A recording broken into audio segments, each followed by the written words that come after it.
হে নরসিংদীবাসী, নরসিংদী শহরের বহু মানুষ এখানে আছেন, বহু মানুষ দূর দূরান্ত থেকে মাইকের আওয়াজ শুনছেন আমার।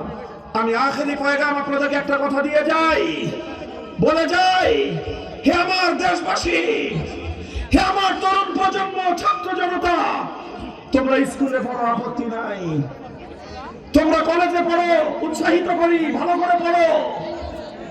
আর বিশেষ ভাবে সায়েন্সের সাবজেক্ট গুলো বেশি করে পড়ো। তোমরা মেধাবীরা সায়েন্স নিয়ে পড়াশোনা করো, বৈজ্ঞানিক হও, গবেষণা চালাও।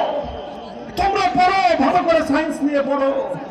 বাকি যারা থাকো কমার্স নিয়ে পড়ো, আর্টস পড়াপড়ি কমাও।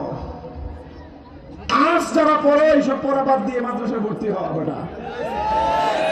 তোমাদের এই জাগতিক শিক্ষায় আর্টস ফ্যাকাল্টিতে যা পড়ানো হয়, এই সব হলো গাঁজাখুরি পড়া বেশিরভাগ। এখান থেকে নাস্তিক বের হয় বেশি। সায়েন্স ডিপার্টমেন্ট থেকে নাস্তিক বের হয় না, কমার্স থেকে নাস্তিক বের হয় না। এই বস্তা বস্তা আর্টস পড়ে পড়ে যত বেকার আর জাতির যত গর্দভ গাধা, সুশীল মার্কা বুদ্ধিজীবী আর এই সমস্ত টকমারানি তৈরি হয়, সব এই আর্টস ফ্যাকাল্টি থেকে। এই জন্য মাহাথির মোহাম্মদের নাম শুনেছেন আপনারা।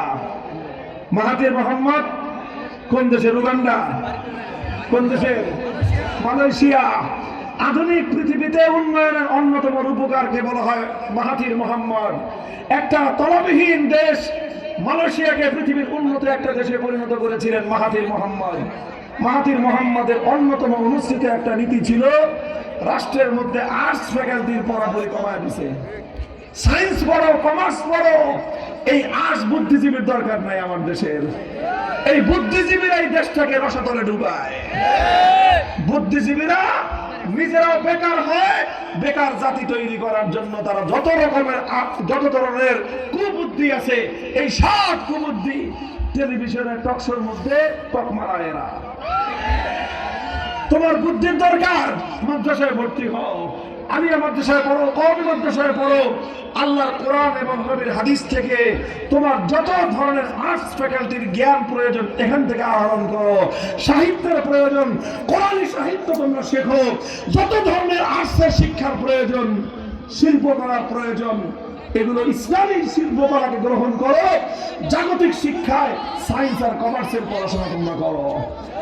আমি বলছিলাম, হে আমার তরুণ প্রজন্ম, হে আমার স্কুল কলেজ ইউনিভার্সিটির সন্তানেরা, আমরা তোমাদেরকে একটা কথা বলতে চাই, চিৎকার করে বলতে চাই, হাল্লাকুম ফিল ফালাহি ওয়ার রুশদ।